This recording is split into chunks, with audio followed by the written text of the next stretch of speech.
Bueno, una vez dibujados sus componentes, vamos a proceder a un ensamble de estos componentes para ver cómo se ven, ¿cierto?, de manera virtual.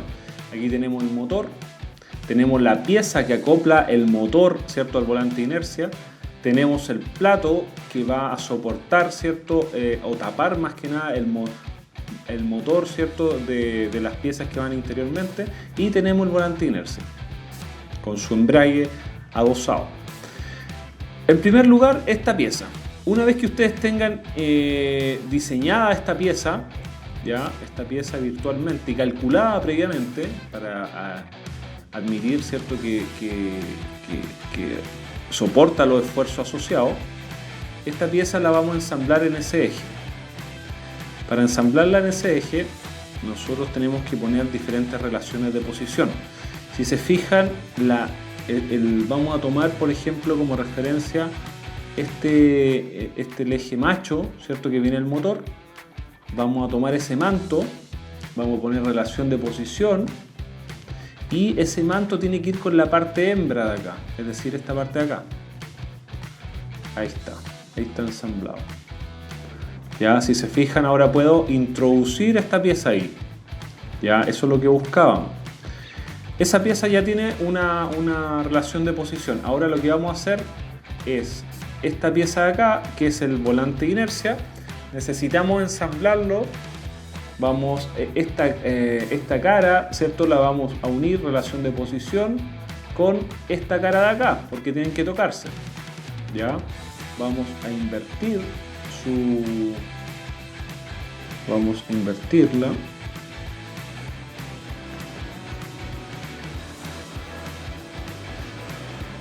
Para invertir, apretamos acá.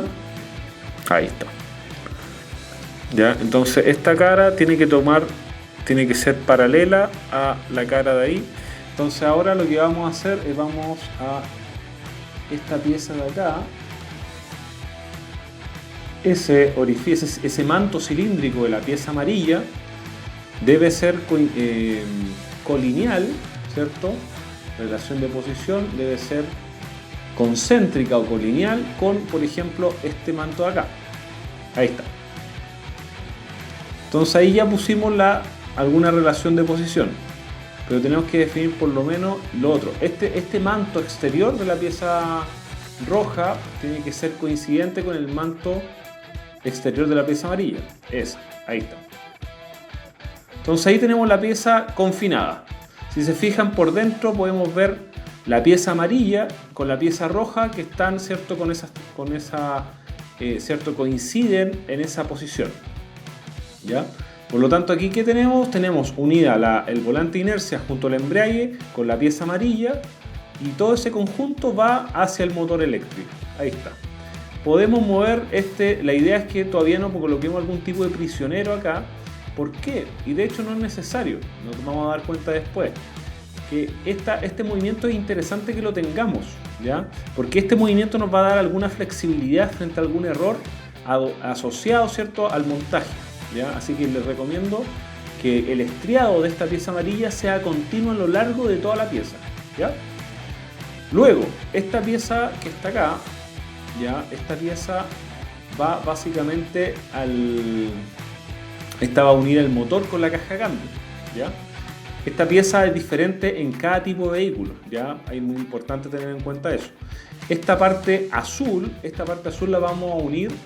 En primer lugar, esta parte del medio, relación de posición, tiene que ser coincidente con esta cara de acá del motor.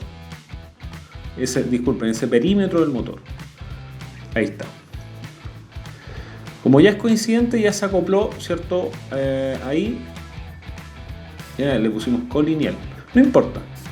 Le pusimos colineal, pero no importa. Este elemento acá tiene que ser, ¿cierto? Es el perno del motor. Tiene que ser concéntrica a este eje de acá. Perfecto. Y a la vez vamos a imponer que esta pieza, ¿cierto?, el perímetro del perno del motor tiene que ser coincidente con el perímetro de esta pieza. Perfecto. ¿Se fijan? Entonces ahora ya está confinada esa pieza al motor. Ahí tenemos que poner un perno. un perno que une esta placa de acá junto al motor eléctrico, ¿ya? Y si se fijan acá, esto se mete dentro de esta pieza que hicimos acá. Y recuerden, contamos con este movimiento. ¿Por qué? Porque tenemos nuestro motor, ¿cierto?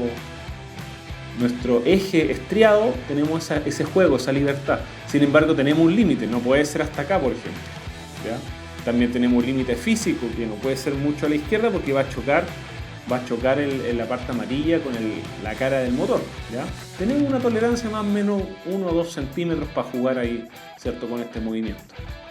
Y por este lado, ¿qué es lo que va? Va el motor de la caja de cambios del vehículo.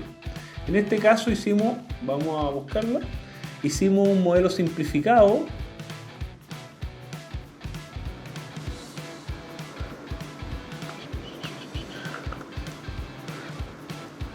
No, aquí no está. Ahí está. Hicimos un modelo, ya, busquemos. 1, 2, 3. Ahí retomamos. En este caso hicimos un modelo simplificado de la caja de cambio. Todos sabemos que la caja de cambio no es un cilindro perfecto, ¿ya? Sin embargo, para nuestro efecto solo nos interesaba dónde están los 4 pernos principales, ¿ya? Y para ello nosotros vamos a tomar esto, relación de posición, que debe ser concéntrico a este punto acá. Ok. Como pusimos solo un punto, tenemos que nuevamente este manto de acá tiene que ser coincidente con ese manto ahí. Perfecto. Y tenemos que dar una tercera condición para que ya quede completamente rígido. Vamos a establecer que este cilindro de acá tiene que ser concéntrico o coincidente. No, perdón, en este caso concéntrico con este de acá. Y ahí está. Entonces, ¿se fijan? Aquí ya tenemos el ensamble completo. Tenemos caja de cambio, simplificada obviamente. Tenemos cubierta de unión de motor con caja de cambio. Acá está. Ya, esta pieza completa. Tenemos unión de motor a esta pieza. Y por dentro tenemos las piezas, ¿cierto? Vamos a usar transparencia en este caso. Cambiar transparencia. Si se fijan, cambiar transparencia a esta pieza y podemos ver por dentro que está la pieza amarilla, ¿ya? Nuestra pieza amarilla, que incluso la podemos ver, ¿ya? En este caso y va así más o menos nuestra pieza, ¿ya? Y tenemos, ¿cierto?, nuestro volante de inercia y nuestro embrague. ¿Se fijan? Ahí está.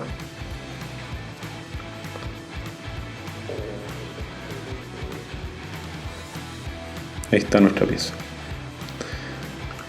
Eso sería el diseño de las piezas principales. Bueno, también vamos a calcular esta pieza de acá.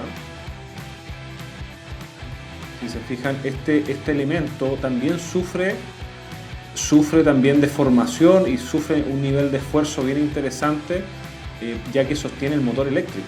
Aquí es donde se produce la reacción sobre el torque que produce el motor eléctrico.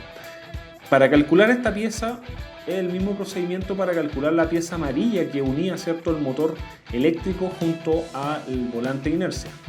¿Cómo hacemos ese cálculo? Igual que el anterior. Vamos a simulación, complemento, simulación. Vamos acá a simulación, nuevo estudio, análisis estático. Ok. Esta pieza generalmente tiene dos alternativas. Una la haces con acero y otra alternativa la puedes hacer con aluminio, ¿ya? En este caso vamos a simular vamos a ver cómo se comporta, por ejemplo, con acero. Para ello nosotros, recuerden que el material no influye en los esfuerzos, ¿ya? En los esfuerzos solo influye la geometría por un tema de inercias del sistema, y también influye un tema del nivel de fuerza que estamos aplicando. Aquí lo primero que tenemos que hacer es asesor de sujeciones, geometría fija. Una geometría fija que tenemos son donde van los pernos hacia la caja de cambio, ¿ya? En este caso, en ese eje son los 4 pernos principales que vamos a ocupar. acá, acá y acá. ¿Ya? Ahí tenemos los 4 pernos principales.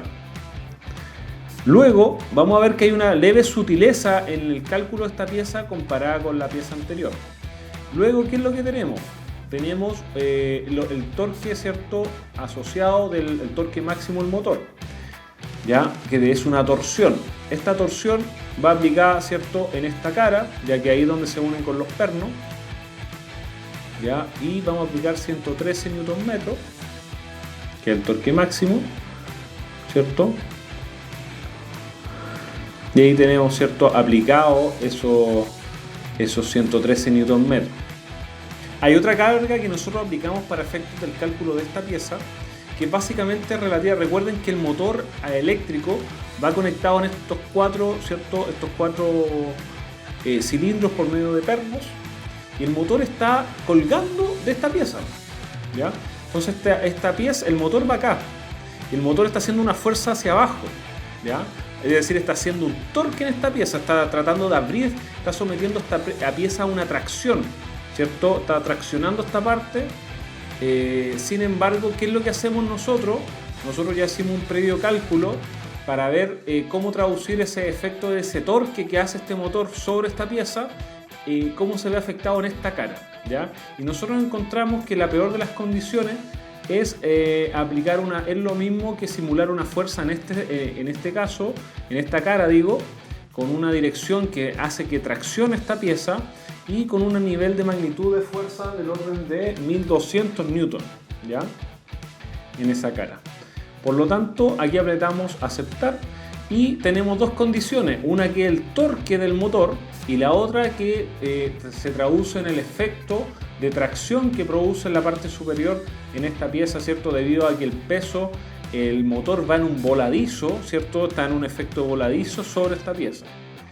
Luego aplicamos material, ¿cierto? Tenemos acá, vamos a aplicar una 01020, aceptar, aplicar, cerrar, cambio un poco de color también y vamos a ejecutar el estudio.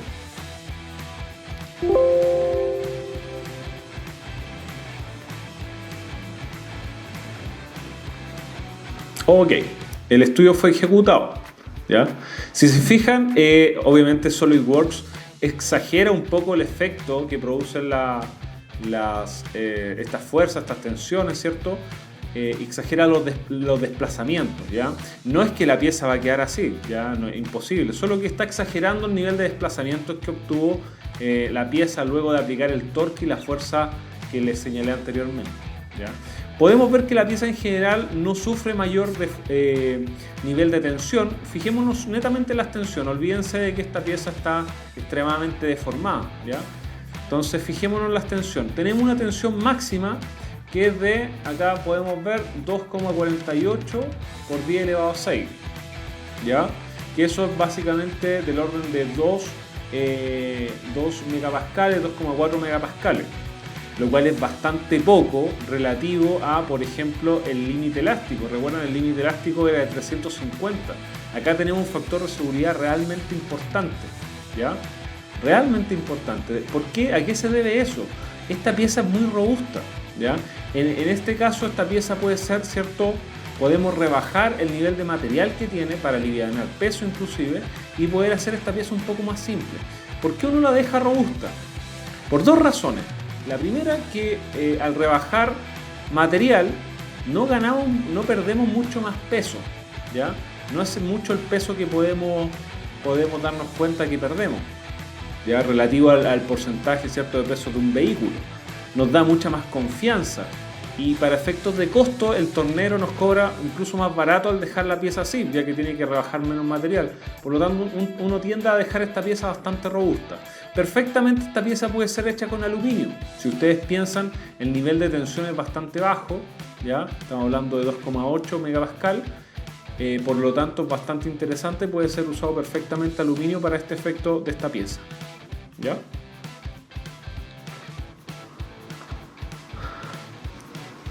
Eso va a ser, y recuerden que esta pieza, si usamos acero o aluminio, va a sufrir algún tipo de deformación. Si eventualmente sufre algún tipo de deformación, ahí es donde absorbe el desplazamiento del eje junto a la pieza amarilla. Recuerdan que el eje del motor eléctrico junto a la pieza amarilla que nosotros diseñamos, esa tiene un deslizamiento debido a las ranuras del estriado que hacen que pueda absorber algún tipo de desplazamiento o deformación de la otra pieza, con el objetivo de que no influya en absolutamente nada a efectos del manejo y la conducción del vehículo, ¿ya? Sí va a poder transmitir la potencia como debe ser.